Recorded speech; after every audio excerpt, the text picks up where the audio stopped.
In 1992, Amstrad quietly halted production of the Sinclair ZX Spectrum.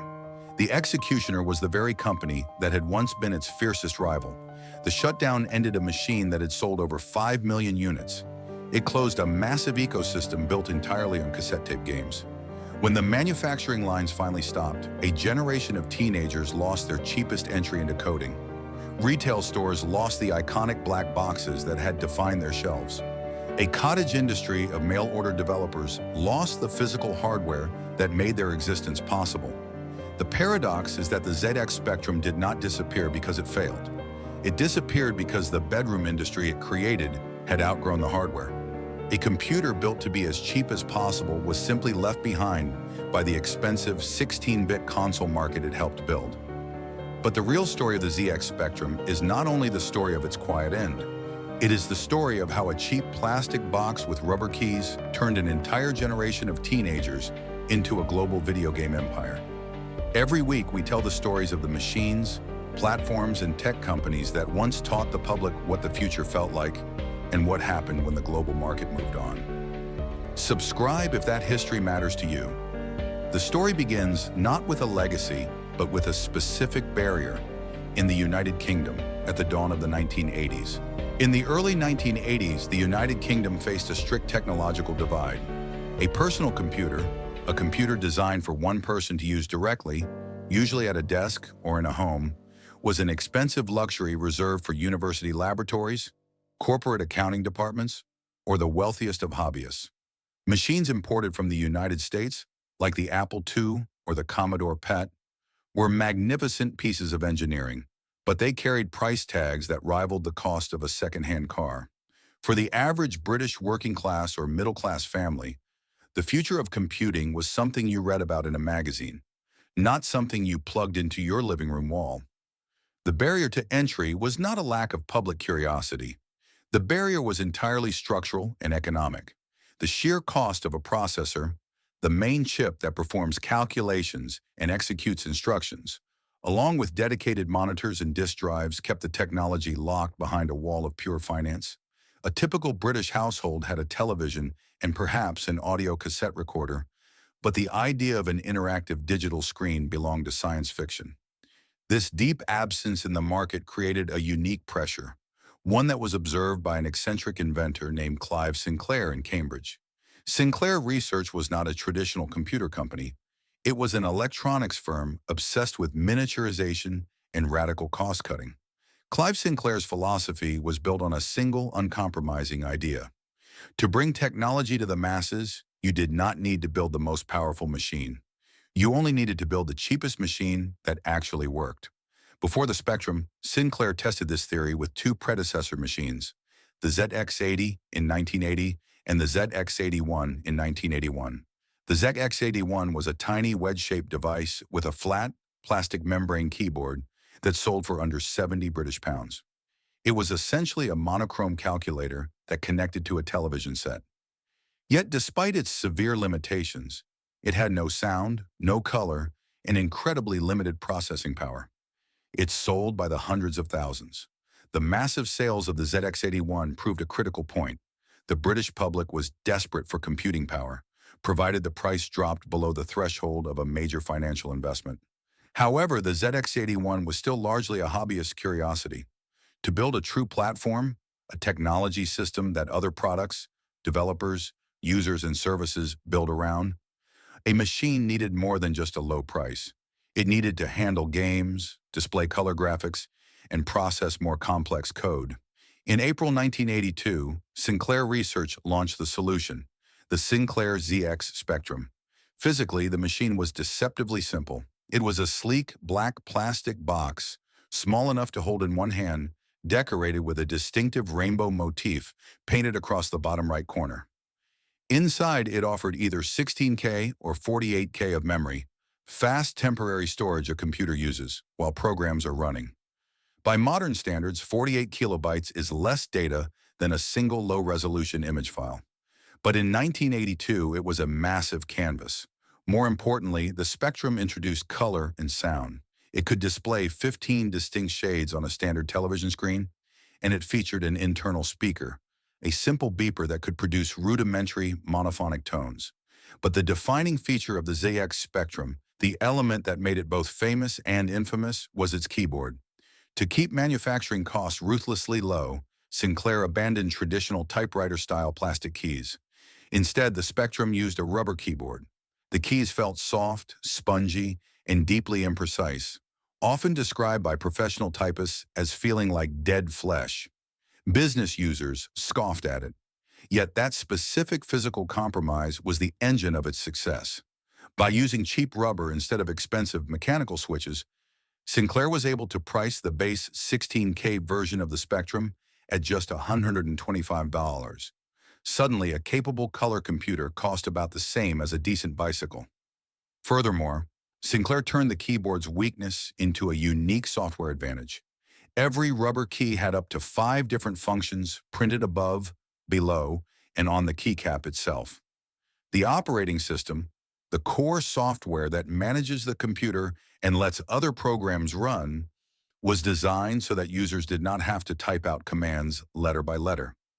Instead, pressing a single key like P would automatically generate the entire basic programming command print. Pressing R would instantly type run. This meant that despite the terrible feel of the rubber keyboard, a teenager could rapidly punch in complex lines of code without needing to be a fast typist. The interface was literally designed to teach the syntax of the machine. The distribution model was equally disruptive. The Spectrum bypassed traditional, intimidating corporate computer showrooms. Instead, it was initially sold through the mail. Computer magazines and Sunday newspapers ran full-page mail-order adverts. A family could fill out a paper coupon, mail a check, and wait 28 days for the future to arrive in a cardboard box. Almost immediately, the machine broke out of the mail-order ecosystem and invaded the British high street. Major retail chains like W.H. Smith, Boots, and Dixon's, shops that families already visited every weekend to buy stationery, medicine, or cameras, began clearing shelf space for the black plastic wedges. Computing was no longer a specialized, intimidating pursuit. It was placed right next to the chart music cassettes and the Sunday papers. The true genius of the ZX Spectrum's massive adoption lay in how it was justified within the household. It operated as a technological Trojan horse. Parents anxious about a shifting economy and wanting their children to be prepared for a computerized future bought the Spectrum under the guise of education. It was viewed as a public service investment for the living room. It was supposed to teach math, assist with homework, and provide a firm foundation in programming. Because it lacked a dedicated monitor, the Spectrum had to be plugged directly into the family television set. Because it lacked an expensive disk drive, it had to save and load data using a standard audio cassette tape. Magnetic tape used by many home computers to load and save programs before disks became standard. Setting it up was a physical ritual. It required a tangle of wires, the power supply, the radio frequency cable running to the back of the television, and the 2 audio cables going into a shoebox-style cassette deck. This meant the computer was naturally situated in the center of the home. It hijacked the television screen, turning a passive viewing device into an interactive canvas.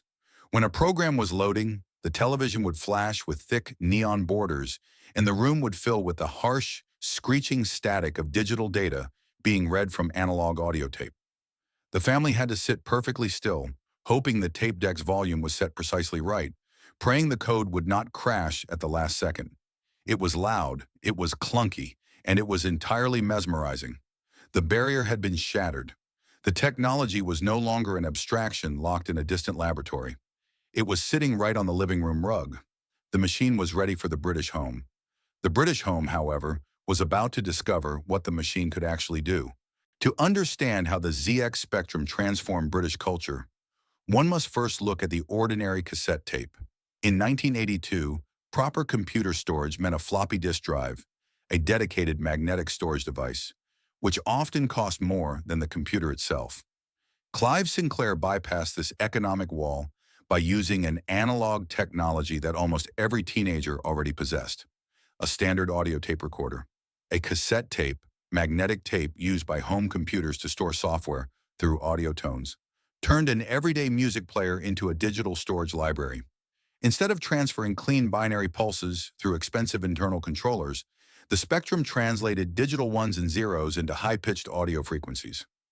Loading a game was not a silent background process. It was a sensory performance.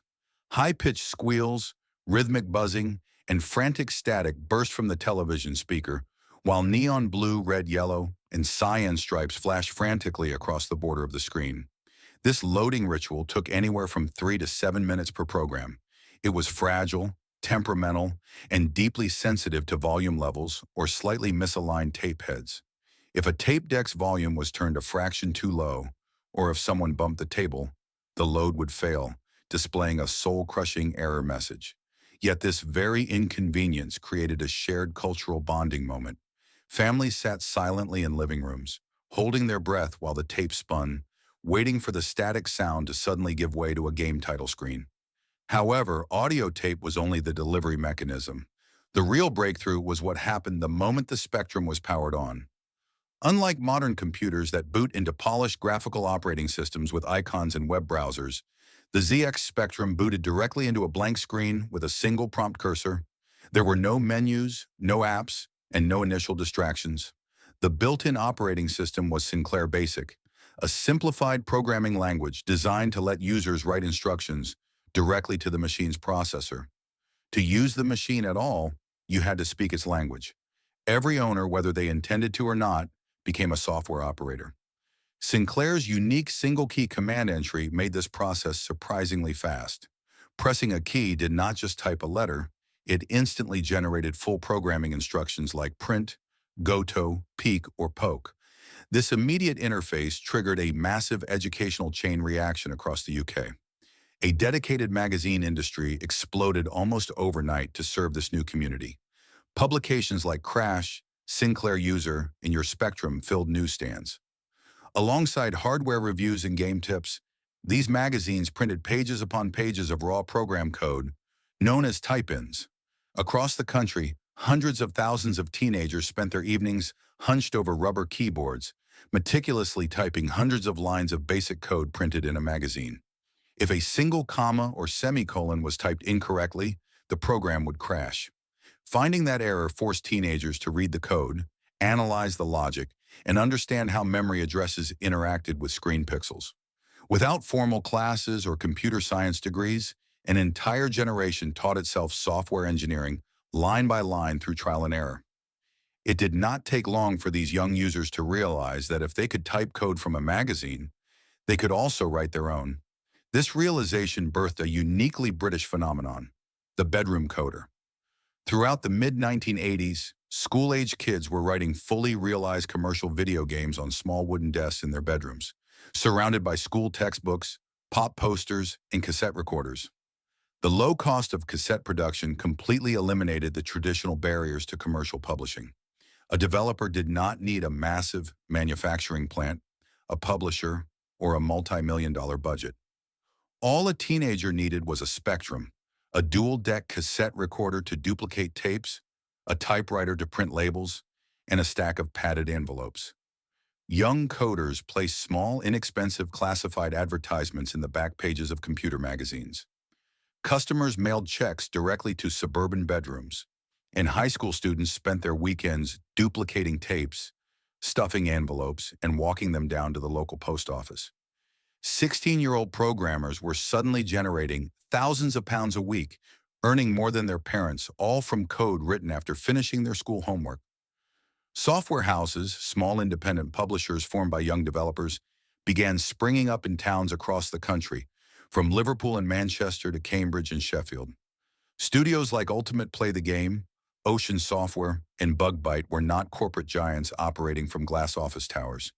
They were groups of 19-year-olds working out of converted spare rooms, attics, and small rented offices above high street shops. Retail chains quickly realized that this homebrew software market was far too lucrative to ignore. High street giants like W.H. Smith, Boots, Dixon's, and local newsagents cleared out space on their shelves. They installed rotating wire display racks filled with plastic cassette cases featuring striking, hand-painted cover art. Software was priced accessibly, often between $1.99 and $7.95. placing games within the reach of a teenager's weekly pocket money. The ZX Spectrum had successfully bridged the gap between raw electronics and consumer culture. It had transformed standard audio tapes into software, living room televisions into interactive displays, and teenage bedrooms into digital production studios. The code was no longer just a hobby, it was becoming a high-street economy. By 1983, the ZX Spectrum was no longer just a popular gadget. It was the foundation of a full-blown commercial software gold rush. Across the United Kingdom, an entire industry sprang up almost overnight to supply software for millions of rubber-keyed machines sitting on bedroom desks and living room floors. At the center of this movement was a new breed of tech entrepreneur, teenagers and young adults who had transformed their programming hobbies into commercial publishing empires. In Manchester, Ocean Software turned Hollywood movie licenses and arcade conversions into blockbuster cassette releases. In Ashby-de-la-Zouch, two brothers founded Ultimate Play the Game, the studio that would eventually become Rare, releasing groundbreaking titles like Jetpack and Night Lore. Ultimate's developers wrote directly in Z80 assembly language, the low-level machine code that communicated straight to the processor, bypassing the slow Sinclair basic operating system to create revolutionary isometric 3D graphics that blew away everything else on the market. In a home where a single computer served an entire household, the right machine did not merely run software. It decided who first saw code move on a screen, who discovered games as systems, who imagined work beyond the high street, and who felt that the future had finally entered the living room. The physical footprint of this economy was everywhere. Major high street retail chains like W.H. Smith, Boots, Dixon's, and John Menzies cleared out traditional inventory to build dedicated software departments. Shop floors were suddenly dominated by tall, rotating wire racks holding hundreds of cassette cases. Because the Spectrum used standard audio tape cases, software was displayed and browsed much like chart music singles. To stand out on crowded shelves, publishers commissioned extravagant, airbrushed fantasy artwork for their cassette covers. Art that promised grand, cinematic adventures far beyond the blocky 8-bit pixels generated by the hardware. The software market catered to every level of household budget. Full-price commercial titles sold for $7.95 or $9.95, while budget labels like Mastertronic and Codemasters sold games for as little as $1.99. At £2 a tape, buying a new video game costs less than going to the cinema or buying a music record. Teenagers could walk into a local newsagent with their weekly allowance and walk out with a brand new software title. This entire ecosystem was fueled by a thriving print magazine culture. Publications like Crash, Sinclair User, and Your Sinclair became the cultural connective tissue for an entire generation. These were not dry technical journals. They were vibrant, irreverent magazines packed with game reviews, programming tricks, memory pokes, special code modifications that granted players infinite lives, and page after page of mail-order advertisements. Selling over 100,000 copies a month, a magazine like Crash wielded immense market authority. A glowing review and a Crash Smash Award badge could instantly turn a game written by a high school student into a nationwide bestseller overnight. The physical network of this software empire was not connected by cables, servers, or telephone lines. It was connected by the British school playground. Every morning, school bags across the country were weighed down by C15 and C60 audio cassettes. Teenagers swapped games before morning registration, during breaks, and on the bus ride home.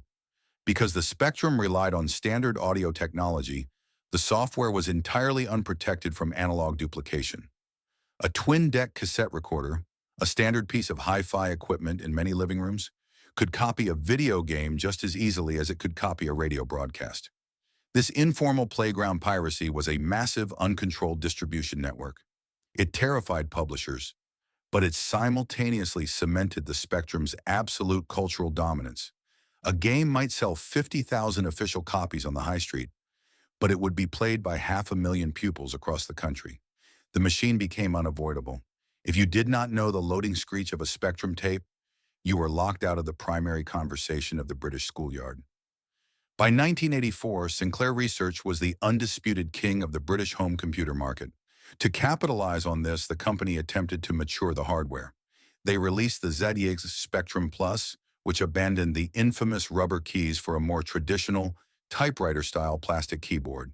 It looked like a serious machine, designed to sit proudly in a home office rather than just on a bedroom rug. In 1985, they pushed the architecture further with the Spectrum 128. This new model featured a massive 128 kilobytes of memory and a dedicated sound chip that finally replaced the primitive internal beeper with rich, multi-channel audio.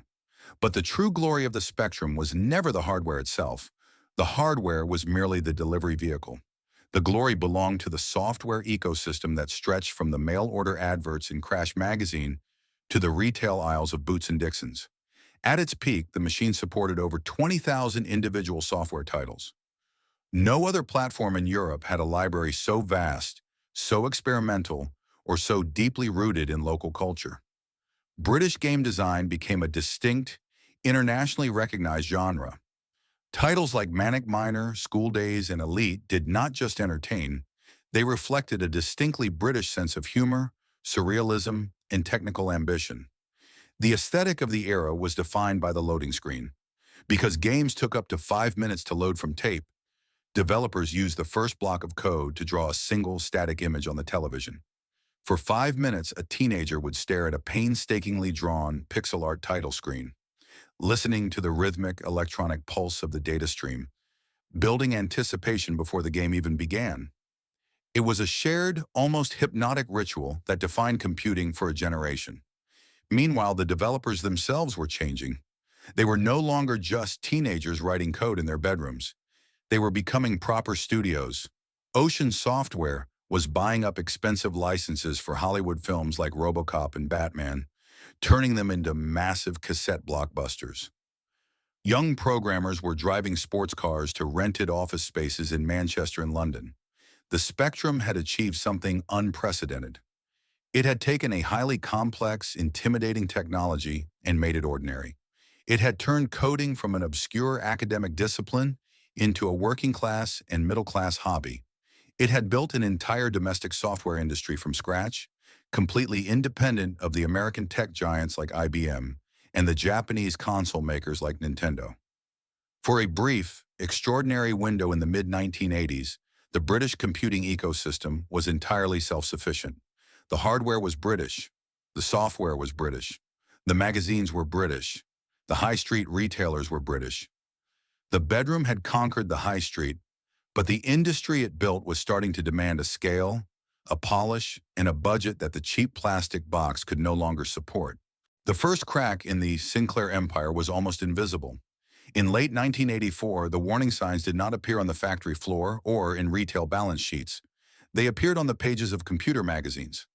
Publications like Crash and Sinclair User began dedicating less column space to simple, home-coded basic utilities and more room to complex multi-load commercial releases. The high street shops noticed a subtle shift in consumer browsing habits. Parents and teenagers walking into W.H. Smith or Dixon's were no longer asking about raw hardware expansion packs or basic programming guides. They were asking about graphics, sound chips, and disk drives. The machine that had revolutionized British computing was beginning to feel its age. The rubber keyboard, once celebrated as an ingenious, cost-cutting triumph, was increasingly viewed by a maturing audience as a cheap, frustrating compromise. Typing long programs into a spongy, unyielding membrane no longer felt like stepping into the future. It felt like a relic of an era that the market was rapidly leaving behind.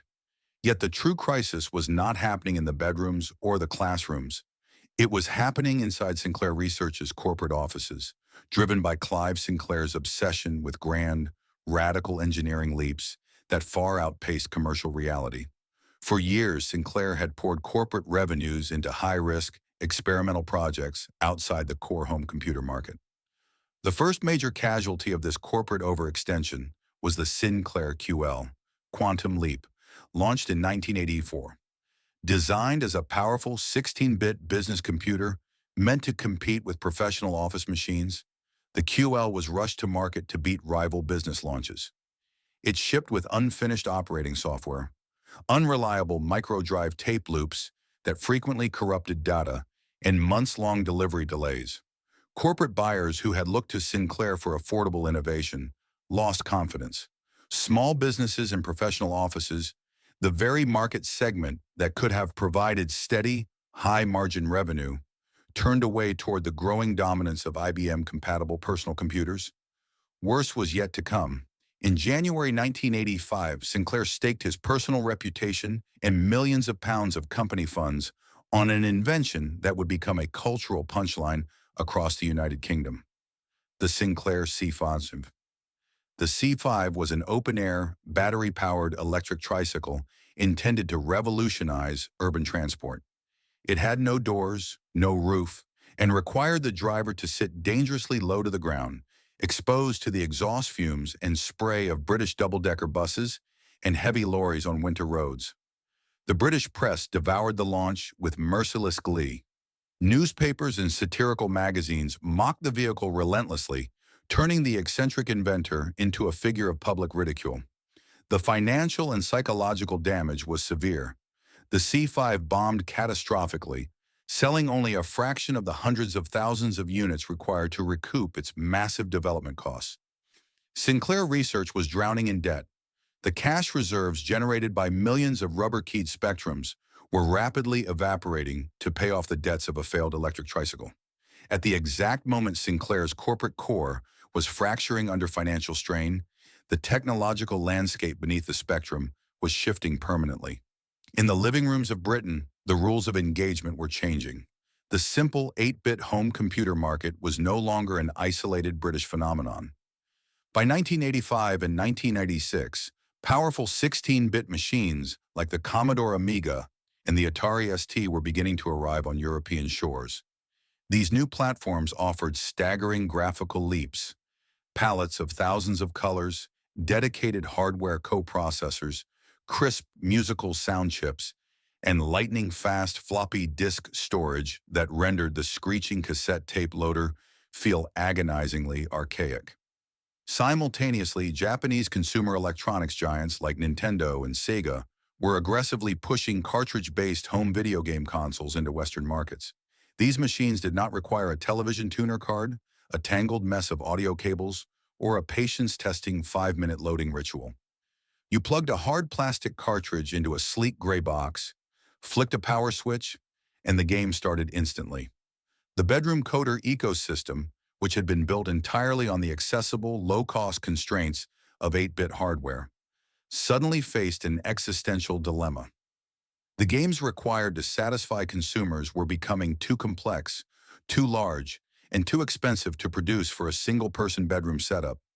Developing a major title now required teams of graphics artists, dedicated musicians, professional-level designers, and months of coordinated studio labor, costs that could only be justified if software was sold across multiple global platforms, not just a single British rubber-keyed machine. The hardware that had democratized computing was no longer the center of the industry's ambitions. It was becoming a bottleneck. In April 1986, the inevitable crisis reached its financial conclusion. Sinclair Research, burdened by unsold electric vehicles and millions of pounds in debt, sold its computer product range and the Sinclair brand name to its fierce high street rival, Amstrad, for just £5 million. For Alan Sugar, the pragmatic founder of Amstrad, the acquisition was not an act of technological preservation. It was a cold, calculated commercial buyout. Amstrad bought the brand recognition, the vast inventory of unsold components, and the exclusive rights to market Spectrum machines, while Clive Sinclair retained only his research firm to pursue separate projects. Amstrad immediately applied its ruthless corporate discipline to the Spectrum line. The romantic, chaotic era of British bedroom hardware design was replaced by mass-market consumer electronics efficiency. In late 1986, Amstrad launched the ZX Spectrum Plus 2. Gone was the spongy rubber keyboard, and gone was the messy tangle of separate power bricks, TV leads, and external cassette recorders. The Plus 2 was a sleek, gray plastic unit with a proper mechanical keyboard and a built-in cassette recorder, nicknamed the data quarter, integrated directly into the right side of the casing. It was a major commercial success, particularly as a holiday gift in late 1986 and 1987. By packaging the computer, built-in tape deck, power unit, and joysticks into a single clean box, Amstrad made the Spectrum even easier for parents to buy at high street chains like Dixon's, Comet, and W.H. Smith. A year later, Amstrad pushed the design further with the ZX Spectrum Pulse 3, replacing the tape deck with a built-in 3-inch floppy disk drive. Yet despite these refined hardware releases, Amstrad was essentially polishing an 8-bit architecture that had reached its absolute physical limits. The underlying Z80 processor, running at 3.5 MHz, was struggling to keep pace with modern software ambitions. To make games run on the machine, developers had to resort to increasingly complex tricks, reducing graphical detail, splitting levels across multiple tape loads, or stripping out audio features entirely. Worse still, the software market itself was transforming. The era of the lone teenager coding a hit game in a suburban bedroom over a school holiday was coming to a firm close. Software houses were turning into professional development studios with payrolls, marketing departments, and international distribution networks. Developing a flagship title for a 16-bit machine like the Commodore Amiga 500, which launched in 1987, or the Atari ST required specialized artists, sound engineers, and assembly programmers. Games were no longer sold for £2 on a cheap cassette tape at the local newsagent. They were packaged in large, expensive cardboard boxes, complete with printed manuals, retailing for £15 to £25. The high street reflected this irreversible shift. Retail display racks at W.H. Smith & Boots, which had once been dominated by colorful Spectrum cassette cases, were gradually reallocated to 16-bit disc software and plastic game cartridges for the Sega Master System and Nintendo Entertainment System. The loading screech that had once sounded like the voice of the future was now viewed by teenagers as an embarrassing, tedious relic of an older era. Why wait 5 minutes for a tape to load and risk a loading error at the 4-minute mark, when a cartridge or floppy disk could launch a game in seconds? By 1990, the ZX Spectrum had been relegated from the living room to the bargain bin. Amstrad reduced production runs, clearing remaining inventory through discount catalogs and secondary markets in Eastern Europe, where the machine enjoyed a brief, late revival due to low costs and local clone manufacturing. But in the UK, the platform had reached its end.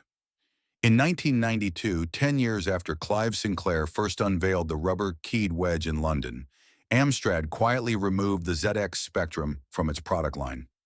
Manufacturing lines were shut down permanently. Spare parts stopped shipping to high street repair shops. The remaining boxed stock was cleared from warehouse shelves. The black box with the rainbow stripe had officially reached end of support. The production lines stopped. The high street display racks emptied. The computer magazines ceased publication. The bedroom coders grew up. The living room screens fell dark. The cassette tapes were packed into lofts. The hardware was dead. The developers it trained, however, were just getting started.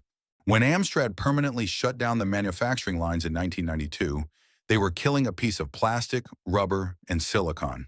They were not killing the ecosystem. The ecosystem had simply relocated. The teenagers who had spent their evenings typing Z80 assembly language in suburban bedrooms did not stop programming when the high street shops stopped selling cassette tapes. They just moved their skills to new platforms. The bedroom coders who learned ruthless memory management by cramming massive games into 48 kilobytes of RAM were uniquely equipped for the future. When the global market shifted toward the 16-bit Commodore Amiga, the Sega Genesis, and eventually the Sony PlayStation and Microsoft Xbox, British developers were already battle-hardened. They knew how to extract every single ounce of processing power from limited hardware. The legacy of the ZX Spectrum is written directly into the foundation of the modern, multi-billion-pound British video game industry. Ultimate Play the Game, founded by two brothers in Ashby-de-la-Zouch writing Spectrum cassettes, evolved into Rare, a studio that would redefine global console gaming for Nintendo and Microsoft. DMA Design, a small Scottish team that started out typing 8-bit code, eventually became Rockstar North, the creators of the Grand Theft Auto franchise. Codemasters, started by teenagers selling budget tapes through magazine adverts, became one of the premier racing game developers in the world. Britain did not stop inventing when the 8-bit era ended. It simply lost the hardware platform that turned that invention into scale, but it kept the engineers. The companies that fought over the machine had very different fates. Amstrad, having successfully squeezed the last drops of profit from the Spectrum brand, eventually retreated from the computer market altogether, transitioning into manufacturing satellite television, set-top boxes before being absorbed by Sky. Sir Clive Sinclair, the eccentric visionary who started the revolution, never fully returned to the commercial heights of the early 1980s. He continued to invent folding bicycles and lightweight electric vehicles until his death in 2021, remaining a fiercely independent engineer who famously refused to use the internet or carry a mobile phone, rejecting the very digital future he had helped to build. Today, the physical remnants of the Sinclair empire are fiercely protected. At the National Museum of Computing at Bletchley Park, or in the Center for Computing History in Cambridge, pristine ZX Spectrums sit behind glass or run on open desks, their rubber keys worn smooth by millions of keystrokes. Beyond the museums, a vast network of enthusiasts spends weekends replacing failing capacitors and repairing brittle membrane keyboards to keep original hardware alive. Online, a thriving global community continues to write new software for the machine, pushing the architecture far beyond what its original creators ever imagined. There have even been successful modern hardware revivals, like the ZX Spectrum Next, proving that the demand for the system survived the collapse of the original parent company. But to view the ZX Spectrum purely through the lens of nostalgia is to fundamentally misunderstand its historical weight. The machine does not matter simply because people who grew up in the mid-1980s remember it fondly. It matters because it stands as physical proof of a very specific, vanished philosophy of digital life. Today, computing technology is almost entirely consumed rather than operated. Modern devices are sealed, impenetrable glass rectangles designed to hide their internal operations from the user. You do not program a modern smartphone. You merely tap the icons that a global corporation allows you to install through a locked app store. The user is a passive customer in a walled garden. The Spectrum represented the exact opposite. It booted into a blank screen with a blinking cursor and demanded that you speak to it. It forced users to become operators, troubleshooters, and creators. It proved that if you make the barrier to entry low enough, if you make the hardware as cheap as a decent bicycle, and distribute the software on everyday audio cassettes, an entire generation will teach itself how to code.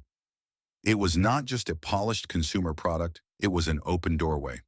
The machine taught a country that software was not something handed down by American tech giants. It was something you could build yourself on a Sunday afternoon. Perhaps the most enduring cultural artifact of that era is not visual, but acoustic. If you play the harsh, rhythmic, screeching static of a Spectrum data tape, loading to anyone who attended a British comprehensive school in 1985, they will instantly recognize it. That sound was the noise of raw data. It was the sound of a living room television being hijacked by the future. It is a digital dialect that belongs entirely to that decade, a mechanical scream that promised a new world was about to appear on the screen. Clive Sinclair set out to build a machine that everyone could afford. In doing so, he accidentally built an entire industry that eventually outgrew him.